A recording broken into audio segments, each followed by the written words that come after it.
안녕하세요. 법학박사 김철주입니다. 오늘도 제가 등록부 정정 성공해가지고 이렇게 카톡 이제 법원에서 그 인용 판결문하고 직접 연락도 오셔가지고 왜냐면 공을 많이 들이고 전화도 많이 드렸었고 연락을 많이 했었기 때문에 저한테 와가지고 이제 기쁜 마음에 제가 요 5시 30분경에 촬영한 거잖아요. 요때 제가 하루에 한 끼 정도를 4시나 5시에 밥을 먹어요. 밥 먹고 서울교대 운동장에 이렇게 걸고 가다가 전화를 받고 요렇게 그 기쁨의 그 서울교대 운동장에서 이렇게 손님한테 인용 결정 받았다니까 좋아하시는 모습이에요. 저는 가족처럼 손님 의뢰를 받으면 그 정도로 열심히 해요. 다만 인생이 안 됐거나 이상한 사람은 아예 처음부터 안 받고 차단합니다. 그래가지고 사무실에 부랴부랴 와서 전자로 이렇게 인용 결정문 받았습니다. 이렇게 우리나라에서 나이 정정, 이중 호주 정정 거의 5% 10%도 인용률이 없어요. 근데 딴 데서 하다 안 된 거 제가 성공만 했어요. 이것도 다른 변호사님이 해가지고 하다 안 된 거를 제가 성공시킨 겁니다. 저는 여기 보면 그 여기 파일 봐보세요. 한글 파일 제가 쓴 거잖아요. 65페이지 이렇게 거의 발레부터 해서 이분의 태어날부터 죽을 때까지 나이 때까지 뭐 60대 50대 40대 모든 과정을 법리적으로 다 하나하나 분석해 가지고 정거나 단원서 이런 것도 있잖아요. 한두 번 쓰는 게 아니고 정말 정성 들여 가지고 신경을 많이 써요. 대충 일을 하지 않아요. 이렇게 해야지 민사, 형사, 가사 신청사건, 등록부 정정, 가족관계 등록부 이런 거를 잘 할 수가 있어요. 2008년도에 이전까지는 호족부라고 해갖고요. 옛날에 호족법이 있었어요. 그때는 호족부 안에 뭐 전가사실, 그 이혼하고 재혼한 사실 오만 걸 다 거기다 다 적어 놓으니까 개인정보 때문에 문제가 돼가지고 지금은 그 2008년도에 가족관계 등록에 관한 법률이 제정되면서 호족부가 5개로 나눠졌어요. 기본증명서, 가족관계 증명서, 혼인관계 증명서, 양친자관계 증명서, 이반관계 증명서, 그리고 최적등본을 띄면 만약에 내가 이제 부모님이 돌아가셨고 그 호주가 돌아가셔가지고 이제 호주 제도가 없어졌지만 전 호적에 그 기본이 되시는 분이 있잖아요. 전전적도 떼봐야 되는데 보통은 내가 이제 상속 등기를 하려고 보면 상속 서류를 많이 가지고 가잖아요. 근데 아버지나 어머니나 피상속에 이제 돌아가신 분이 이중호적인 경우가 많아요. 그러면 서류를 못 띄기 때문에 그 가족관계 등록부가 정정이 안 돼요. 그 말소가 안 되고 정리가 안 되기 때문에 재산을 남겨놔도 안 돼요. 그리고 빚이 있는 사람도 또 정리가 안 돼요.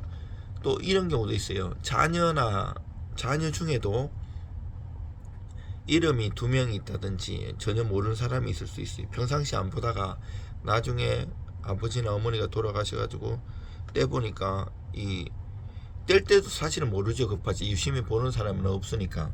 근데 이제 그 상속 등기를 하려고 보니까 그 공무원들 그 등기관님들은 공부를 많이 하고 경험 있잖아요. 이래 환불 안 해줘요. 나중에 국가배상 손해배상 문제 되거든요.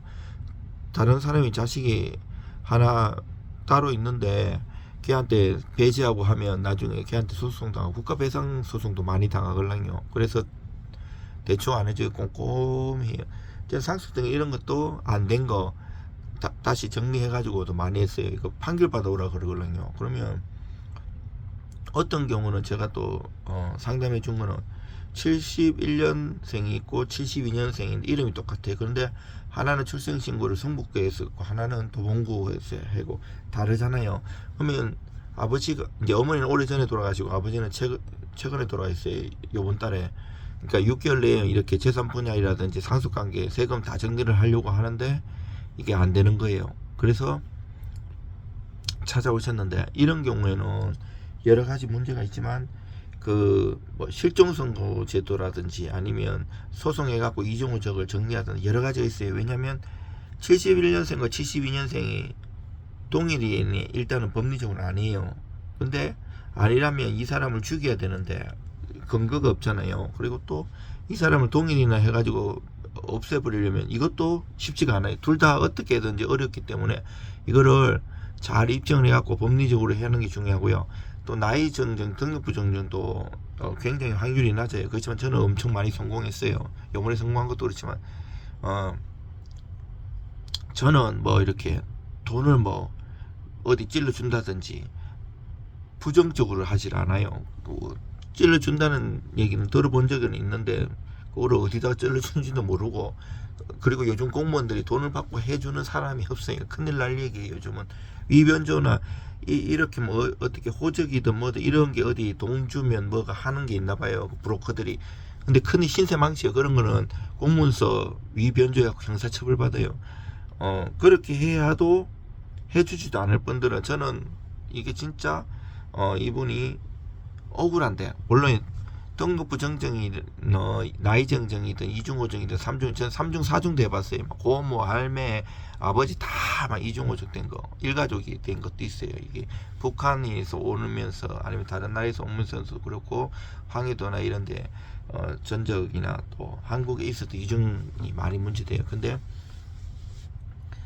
보통은 판사님들도 못 믿어서 못하는 거거든요. 증거가 없고 나중에 소송당하고 문제될 수가 있기 때문에. 근데 이제 보고 거짓말이 아닌 사람인데 법리를 잘이나 증거나 이런 게 부족한 거를, 증거가 부족하면 어차피 얻는 거를 막 창조하고 위변조하면 안 되고 큰일 나고요.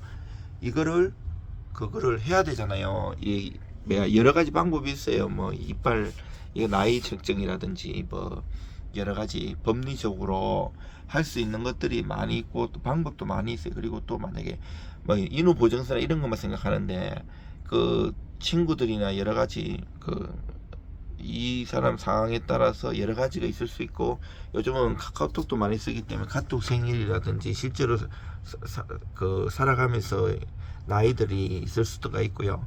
여러 가지 증거 하나를 가지고 부족하게 생각하는 법원도 있지만 판사님이나 법원에 따라서 다를 수 있고, 그걸 얼마나 글을 잘 쓰고 잘 정빙하고 서류 하나를 써도 단순히 보정서가 아니고 증거 서면으로 낸다든지 여러 가지 기술적인 것도 있고, 최선을 다하고 그 정성의 소송이든 뭐든, 저는 최근에만 해도 파기환송 있잖아요. 뭐 법무법인끼리 싸우는 거 안 된 거 3심에서 파기환송도 여러 번 했고요. 옛날에도 많이 있죠. 최근에 얘기하는 거예요. 최근에 더 어려워졌어요, 모든 것들이. 그렇지만 저는 법무사 사무실도 따로 있지만 여기 연구실에서 뭐 밖에 나가면 또 크지만 여기 보통 법무법인 다른 또 변호사님 보면 방 하나는 작아요. 한 평도 안 되는데 저도 뭐 2평 정도 안 남지않는데 이런 세계 논문 쓰고 연구하고 1년 365일 저는 친구도 만나지도 않아요. 모임도 안 가고 정말 손님 하면 그거 하고 논문 쓰고 책 쓰고 서류 관련된 걸 정말 열심히 해요. 한 달에 몇 건 안 해요. 그렇다고 뭐 돈을 많이 버는 것도 아니고, 돈 많이 벌려면 법무사 변호사 하면 안 돼요. 그거를 비용에 상관없이 정말 한두 건 받았고 한 달에, 사실 저 자식은 힘들죠. 뭐 돈도 안 갖다 주고 돈도 못 벌고 하니까. 그래 저는 뭐 이렇게 보면 우리 딸 둘, 우리 집사람도 딸이라고 생각해. 나이 차이도 많이 나고 첫째 딸, 둘째 딸, 셋째 딸인데 뭐 집사람은 아들이라고 생각하겠죠. 아이고 제가 뭐 돈 버는 능력은 없어도 정말 일을 열심히 잘해요. 하고 박사까지 다 수석 졸업하고 다 A+ 받고 공부를 열심히 하고 이런데 저는 이렇게 성공하고 성수하고 이런 거에 희를 느끼는 사람이에요. 뭐 돈 많이 벌고 싶은 욕심도 없고, 옛날에 돈도 많이 벌어봤고 다른 일로 돈 많이 벌려면 이 일하면 안 되죠. 인생의 목적이 다른 데 있는 다 많거든요. 그래가지고 의뢰 주시면 최선을 다해서 도와드리겠습니다. 이상입니다.